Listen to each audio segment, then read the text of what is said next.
Hello friends, आज हम लोग मराठी अक्षर भारती इयत्ता 10वी का लेसन नंबर 5 दोन दिवस इसका एक्सप्लेनेशन स्टडी करेंगे। इसके कवि है नारायण सुर्वे, जिनका नाम हम सेकंड लेसन जो था शाल उसमें पढ़ चुके हैं। ये मराठी के बहुत ही फेमस कवि है। ये कविता में वो क्या कहते हैं, तो या कवितेतून दोन दिवस वाट पाहण्यात गेले, दोन दुःखात गेले, असे जीवनाचे वास्तव चित्र रेखाटताना भाकरीच्या चंद्र शोधण्यातच जिंदगी बर्बाद झाली, असे भीषण जीवन सत्य कवि ने मांडले आहे। तो इस कविता में 2 दिन तो इंतजार में चले गए और 2 दिन दुख झेलने में चले गए। ऐसा जो जीवन का वास्तव चित्र है, एक्चुअल रियलिटी है कि भाकरीचा चंद्र शोधण्यातच जिंदगी बर्बाद झाली। भाकरीचा चंद्र एक मेटाफॉर है, चांद भी गोल होता है और भाकरी जो रोटी होती है वो भी गोल होती है। तो गरीब आदमी के लिए तो चांद तक पहुंचना मुश्किल है, उसकी सारी जिंदगी ये रोटी के पीछे ही खत्म हो जाती है, यानी 2 वक्त की रोटी के लिए ही पूरी जिंदगी मेहनत करता रहता है। ये इस गरीब आदमी के, कष्टकरी लोगों का जो जीवन सत्य है, यानी उनकी जिंदगी की जो सच्चाई है, रियलिटी है, उसको कवि ने इस कविता में बहुत अच्छे से डिस्क्राइब किया है। लेकिन ये सच बताते हुए पण हे सत्य मांडताना जगाच्या या शाळेत दुःख पचवून जगण्याची शिकवण आपल्याला मिळाल्याचे ते सूचित करतात। एक पॉजिटिव साइड भी उसका बता रहे हैं कि इस जिंदगी के स्कूल में, इस जिंदगी के एक्सपीरियंस से दुख को पचाकर, यानी दुख को बर्दाश्त करके, एंड्योर करके कैसे जिया जाता है, ये भी उनको सीखने के लिए इस जिंदगी से ही मिला है, दुनिया के एक्सपीरियंस से ही मिला है। ये एक पॉजिटिव साइड भी वो बता रहे हैं। तो चलो एक एक स्टैंजा करके हम लोग रीड करते हैं। पहले स्टैंजा में वो कहते हैं, 2 दिवस वाट पाहण्यात गेले, 2 दुःखात गेले, हिशोब करतो आहे किती राहिलेत डोईवर उन्हाळे, शेकडो वेळा चंद्र आला, तारे फुलले, रात्र धुंद झाली, भाकरीचा चंद्र शोधण्यातच जिंदगी बर्बाद झाली। तो कहते हैं 2 दिवस वाट पाहण्यात गेले, 2 दिन तो गरीब की जिंदगी के इस इंतजार में चले जाते हैं कि कभी अच्छे दिन आएंगे, ख्वाब देखने में चले जाते हैं। 2 दुःखात गेले, और बचे हुए 2 दिन तो दुख तो था ही, दुख झेलने के अंदर चले जाते हैं।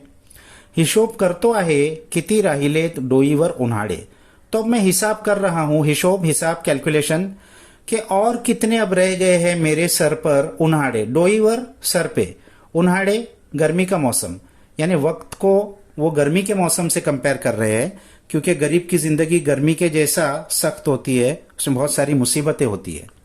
तो अब और कितनी मुसीबतें झेलना बाकी है मेरी जिंदगी में, इसका मैं अब हिसाब कर रहा हूं।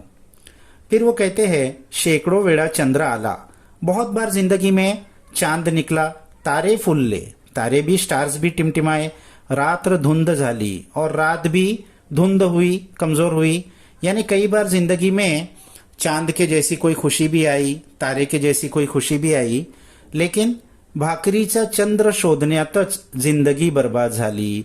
लेकिन ये लम्हे बहुत थोड़े से थे, और बाकी पूरी जिंदगी तो भाकरीचा चंद्र, ये एक मेटाफॉर है कि चांद को भाकरी से, रोटी से कंपेयर किया है, दोनों गोल होते हैं।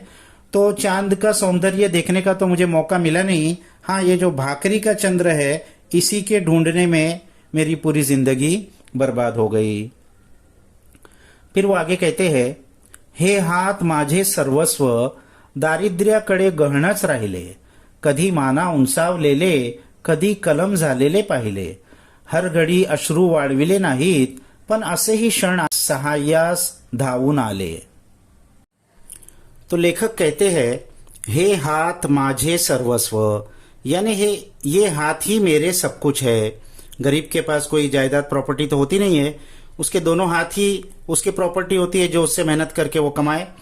तो ये हाथ ही मेरे सब कुछ थे, दारिद्र्याकडे गहनच राहिले, लेकिन ये भी बेचारे गरीबी के पास गिरवी ही रखे हुए थे। दारिद्र्य, पॉवर्टी, गरीबी, यानी गरीब अपने मर्जी से अपने हाथों का इस्तेमाल भी नहीं कर पाता, वो उसके पूरा वक्त 2 वक्त की रोटियों कमाने के लिए ही उसके हाथ की मेहनत खत्म हो जाती है। कधी माना उंचावलेले, कधी कलम झालेले पाहिले, लेकिन इन हाथों से ही कभी कभी ऐसे काम हुए कि गर्व से मेरी गर्दन ऊंची हो गई। माना ऊंचाव ले ले, गर्व से गर्दन ऊंची हो जाना। कधी कलम झालेले पाहिले, लेकिन ज्यादातर तो कलम यानी किसी ने काट दिया हो हाथ को, ऐसे ही थे, यानी बेबस लाचार। तो कभी कभी मेरे हाथों से तो ऐसे काम हुए जिससे कि गर्व के वजह से मेरी गर्दन ऊंची हो गई, लेकिन ज्यादा करके तो ये हाथ गरीबी के पास ही गहन रहे और जैसे कि किसी ने काट दिया हो, बेबस और लाचार ही रहे। हर घडी अश्रू वाढविले नाहीत, पण असे ही क्षण आले। अच्छा, गरीबी की जिंदगी गुजारते हुए, मेहनत करते हुए, मुसीबतें बर्दाश्त करते हुए आंखों से आंसू आते थे, तो हर वक्त इतना वक्त भी नहीं था कि उन आंसुओं को सुखा सकूं। तो हर वक्त मैंने अपने आंसुओं को वाढविले, टू ड्राई, पोछना नहीं, पण असे ही क्षण आले। लेकिन ऐसे भी वक्त आए जिंदगी में, तेव्हा अश्रूच मित्र होऊन सहाय्यास धावून आले। तो उस वक्त ये आंसू ही मेरे दोस्त बन के मेरी मदद के लिए दौड़कर आए। लेकिन गरीब की मुसीबत में तो कोई उसकी मदद करता नहीं है, तो लेखक ने एक मिसाल दी कि ये आंसू ही जैसे गाल पे छलकते हैं, तो ऐसा उनको मिसाल दिया कि वो दौड़कर आ रहे हैं मुझे सांत्वना देने के लिए, मुझे समझाने के लिए। फिर लास्ट स्टैन्झा में वो कहते हैं, दुनियेचा विचार हर घडी केला, अगा जगमय झालो, दुःख पेलावे कसे, पुन्हा जगावे कसे, याच शाळेत शिकलो, झोत बट्टीत शेकावे पोलात, तसे आयुष्य छान शेकले, 2 दिवस वाट पाहण्यात गेले, 2 दुःखात गेले। तो दुनियेचा विचार हर घड़ी केला, हर वक्त मैंने दुनिया के बारे में सोचा, यानी इतने गरीबी में, इतने मुसीबत में भी मैं सेल्फिश नहीं बना। मैंने ये नहीं सोचा कि बस सिर्फ मैं अपने बारे में सोचूं, पूरी दुनिया के बारे में, पूरी सोसाइटी के बारे में, इनकी भलाई के बारे में मैं सोचता था। अगा जगमय झालो, अरे मैं तो जगमय हो गया। जगमय, एम्पैथी, संवेदना, दुनिया के बारे में, दुनिया के लोगों के बारे में अच्छी भावना, सिंपैथी, उनके बारे में अच्छा सोचना, उनकी फिक्र करना। तो ऐसा नहीं हुआ गरीबी की वजह से कि मैं दुनिया से नफरत करने लगा, गुस्सा आ गया, नहीं, बल्कि मैंने पूरी दुनिया के बारे में अच्छा सोचा। दुःख पेलावे कसे, पुन्हा जगावे कसे, याच शाळेत शिकलो। और एक पॉजिटिव चीज जो उन्होंने इतनी मुसीबतों में से निकाली है कि दुख को पेलावे कसे, यानी बर्दाश्त कैसे करना, एंड्योर कैसे करना, पुनः जगावे कसे, और फिर वापस जिंदगी कैसे जीना, यानी दुख से डर नहीं जाना, खप नहीं जाना, बल्कि उससे मुकाबला करके, लड़ के फिर से खड़ा होना। याच शाळेत शिकलो, मैंने इस दुनिया की स्कूल में ही सीखा, एक्सपीरियंस से ही सीखा। ज्योत भट्टीत शेकावे पोलाद, तसे आयुष्य छान शेकले। ज्योत भट्टी, भट्टी फर्नेस, फर्नेस में, भट्टी में जैसे पोलाद यानी लोहा, स्टील तपाया जाता है, तो इसी तरीके से मेरी जिंदगी भी इन दुखों में, मुसीबतों में अच्छी तप गई, सेक गई, यानी मैं मजबूत हो गया। 2 दिवस वाट पाहण्यात गेले, 2 दुःखात गेले। और इस तरीके से इस छोटी सी जिंदगी जो 4 दिन की है, इसके 2 दिन तो सुख की प्रतीक्षा में ही चले गए और बाकी 2 दिन दुख को झेलने में, बर्दाश्त करने में चले गए। तो लेखक ने इस कविता में गरीब, कष्टकरी, मेहनती लोगों की जिंदगी के बारे में बहुत अच्छे से डिस्क्रिप्शन किया है। तो आप लोग इसके हार्ड वर्ड्स अच्छे से देख लो।